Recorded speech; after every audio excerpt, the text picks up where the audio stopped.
Davis and the Jake Man is a New England-based monthly podcast hosted by two certified computer technicians who have each been watching anime for over a decade. The podcast is accompanied by our website, where we continue the discussion and broaden the show's focus to include tech reviews and subjects of note in the IT industry. Davis and the Jake Man is a news website founded and run by two individuals residing in the United States. It is not a company or a corporate entity of any sort, nor is it associated with any person or legal entity other than its founders. The views expressed on the Davis and the Jake Man website, podcast, and official social media accounts are solely those held by its founders.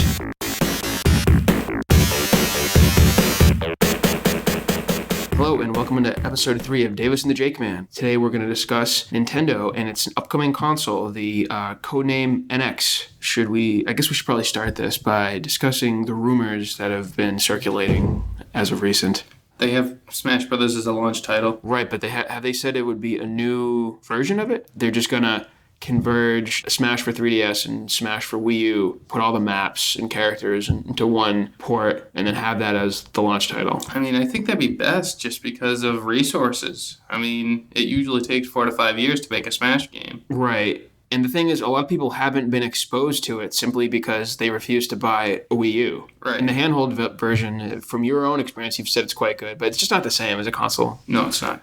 Yeah, so, I mean, they can easily repurpose the existing work they put into Smash 4 because its audience so far has been so small. Right.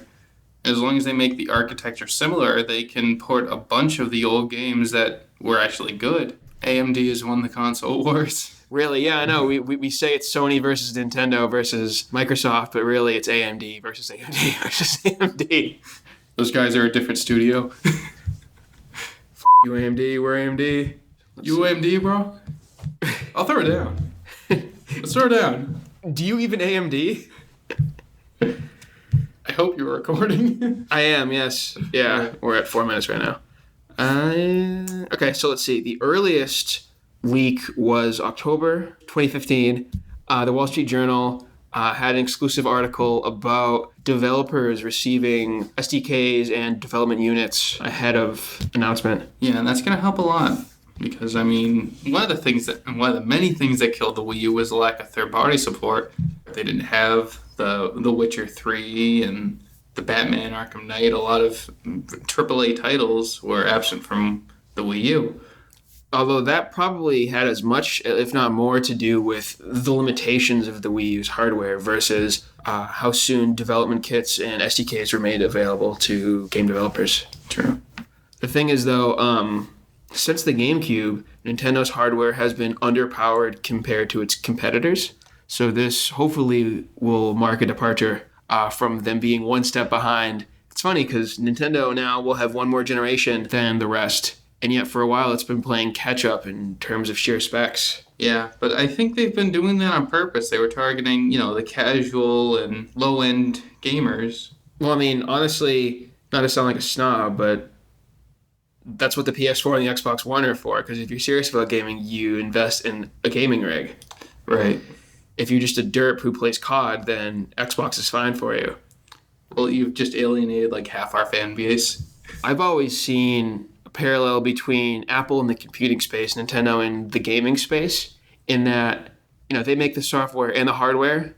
And really, for a long time, Nintendo was very successful because of that formula. Right, and one thing that you don't see anymore was Nintendo's golden seal of approval. If you look back on the Super Nintendo, any game released officially for the console had that little gold seal, so you know it actually worked. Some people will remember back when the Game Boy Color came out, there were plenty of counterfeit Pokemon games. Pokemon Black.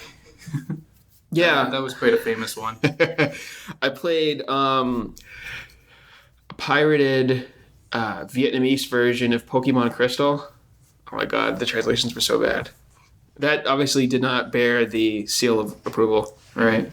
In much the same way that Nintendo had its seal of approval, Apple has the made for iPod, iPhone, and iPad watermark at the bottom of officially supported accessories. Mm-hmm. And likewise, you see the compatible with Mac Finder, smiley face dude.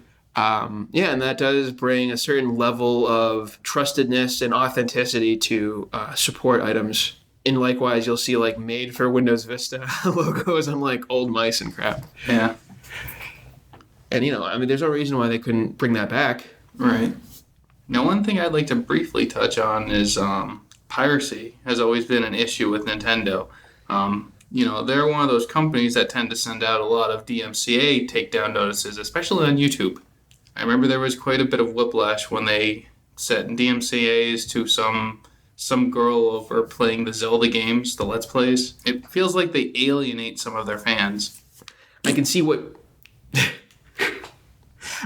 you're saying, because more traffic and interest in a game is generated by Let's Plays. But, it's not a direct form of profit for them. So I can see why they might be wary of that sort of thing, because there are some people who, in lieu of buying a game, will watch a Let's Play of it. They'll just live vicariously through their favorite YouTube gamer rather than going out and spending the $60, especially teens whose parents are kind of stingy. For them, buying the game might not be an option. And instead of putting it on their Christmas list, they just watch someone online do a playthrough.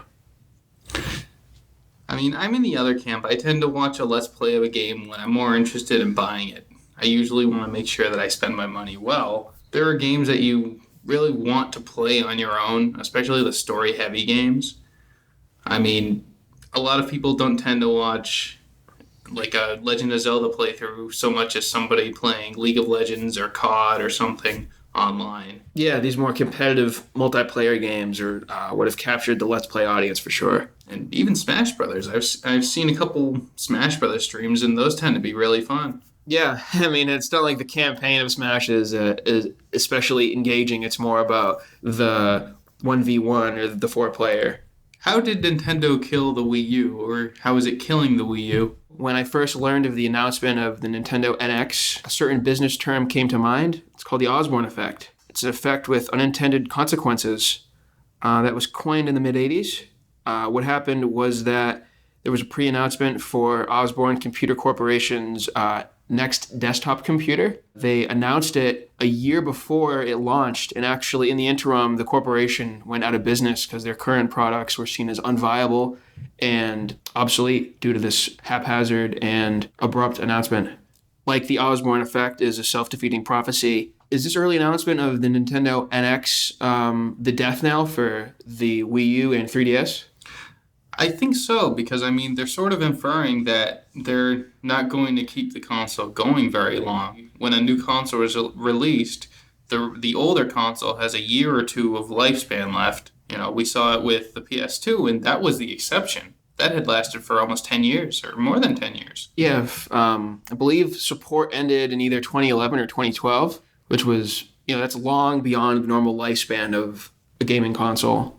Xbox is also more of an exception to the rule than the rule. The Xbox 360 was sort of the new PS2. It had the install base and the platform support that the PS2 did, as well as just the variety of titles. And then we look at things like the GameCube and the Wii. The Wii has seen some refreshes. I think there's a $100 version with no networking available. That was more just a ploy to get folks to buy it one last time, I think. The thing is, I was checking the popularity for the 3DS versus the Wii U.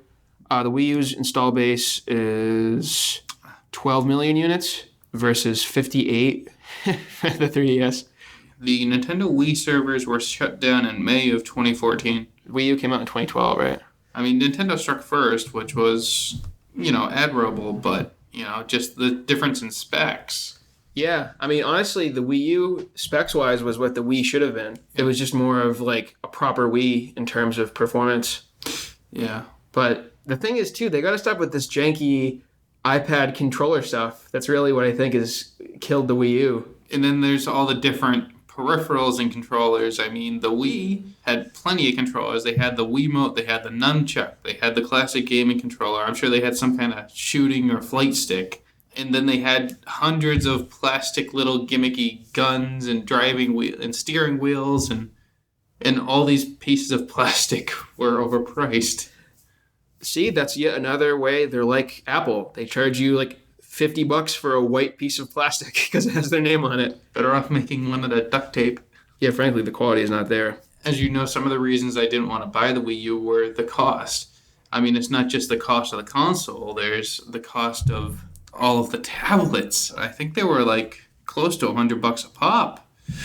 Really, the way for Nintendo to save itself is to accept that the mobile revolution has taken place. Don't, put your head in the sand and ignore that iOS and Android are the dominant platforms now. Instead of having a janky iPad be the controller, why not have an actual iPad be the controller, or a premium Android device? Like a Galaxy Tab would be a lot better than this Wii U thing. Right. I mean, development kits for Android and iOS are available. And then the only thing would be a case for the tablet to give it thumbsticks and buttons. And I've seen these available by third parties. They're devices whereby there is a hinge mechanism so it can clamp and adjust itself to the width of the tablet in question. Something else that they might take some cues from is that PlayStation Vita accessory. What it does is it adds triggers and full grip for the PlayStation Vita. But I really think that Nintendo is just so used to controlling the hardware and the software, it's almost a pride thing now. That's very true. Like, they don't want to let go of the control. I mean, as you've noted, there is no market for Nintendo products outside of Nintendo systems. You can't find an emulator for PS3 or PS4 without jailbreaking the console. You can't even legally emulate Super Mario Brothers, which is a good 30 years old, on a PC.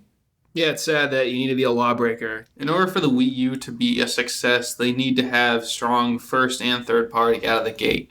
They've already announced that there's going to be a Smash Brothers for the next console. I mean, most likely it's going to be a port of the current Smash Brothers just because it's a huge development investment to create another Smash Brothers right now. Nintendo's first-party support has always been top-notch. All of their in-house titles have been amazing. Their problem has long since been that games made outside Nintendo have been far and few between for the Wii and the Wii U. I mean, so far with the NX, they seem to be taking the appropriate measures. They're getting the dev kits out early. That's a huge advantage compared to the last couple of generations of consoles because Nintendo wanted to move their own games. DK, Donkey Kong is here. But yeah, I mean, the first-party support has always been there. You'll remember with the Wii, they made 2 Mario Galaxies. They made the Super Luigi Brothers. And the thing is, too, we haven't really touched on too much, is that there are 2 versions of the Nintendo NX announced. There's going to be a handheld version, as well as a traditional console product. The big expo, E3, that takes place each June, is guessed to be where they're going to announce some more details on this. But most likely what will happen is that the handheld version will come out this year, probably in autumn, to take advantage of the holiday season, and then the console will come out sometime next year. The couple of articles I read seemed that it felt like almost like these handhelds would be controllers for the new system. I think an important distinction here is that unlike the Wii U, the controller is optional. So you don't necessarily have to use this handheld to control your NX console. Right, well, I'm sure there'll be other ways to control it. They've got to go with a standard controller, especially if Smash is involved. Yeah, they really screwed the pooch by omitting the classic controller from the Wii U. And I mean, who wants to use, again, like a very poor tablet as their primary input device? It's foolish. They did eventually release like a pro controller. That's really upsetting. I kind of like how the B was in a weird spot on the GameCube controller. Yeah. It was really more ergonomic for the A button to be like home base, yeah, and then branch out from there. Besides, I always loved the GameCube controller. I just wish that the top of it wasn't such hard plastic. I think that's good, though, for longevity's sake. It's not going to wear out, at least. Right, but then the other thing was that it had the, you remember the very top of it was like a disc. Right, yeah. It was almost like a thumbprint. If you ever played a Mario Party game where you had to spin that thing very quickly. Oh, yeah. I remember I owned the first Budokai game for the GameCube. There's a mini game on the first level. Oh, my God. Trying to keep him in the center with the tiny C-stick and that hard plastic left analog stick was the worst. Come to think of it, Nintendo really can't make a good controller to save its life, can it? No. If we think about the N64 controller, you need 3 hands for that thing to make sense. GameCube controller, analog sticks are poop. And then if we go back further, they're very unimaginative rectangles. I mean, I never really liked the original Nintendo controller just because of the sharp corners. NX success, what will it take? Strong multiplayer. I really think it's going to take some kind of killer multiplayer game, whether it's their Splatoon. Right, yeah, that's one of the few Wii U titles that's seen tremendous success. The new president of Nintendo was bragging at a press event recently on how they have these community events to drive playership long after release of the game. What it comes down to really is this is do or die for Nintendo with this next console. They were resting on their laurels, their success with the Nintendo DS and the Wii with the 3DS and the Wii U. They were providing consumers with more of the same. They thought that formula would bring them long-term success, but they were greatly surprised with Wii U's anemic adoption rate. Nintendo needs to find its core audience and its target audience and rope them all in somehow. Only time will tell. And so concludes episode 3 of Davis and the Jake Man. Again, we can be followed at Davis and Jake or on Facebook, facebook.com/Davis and the Jake Man.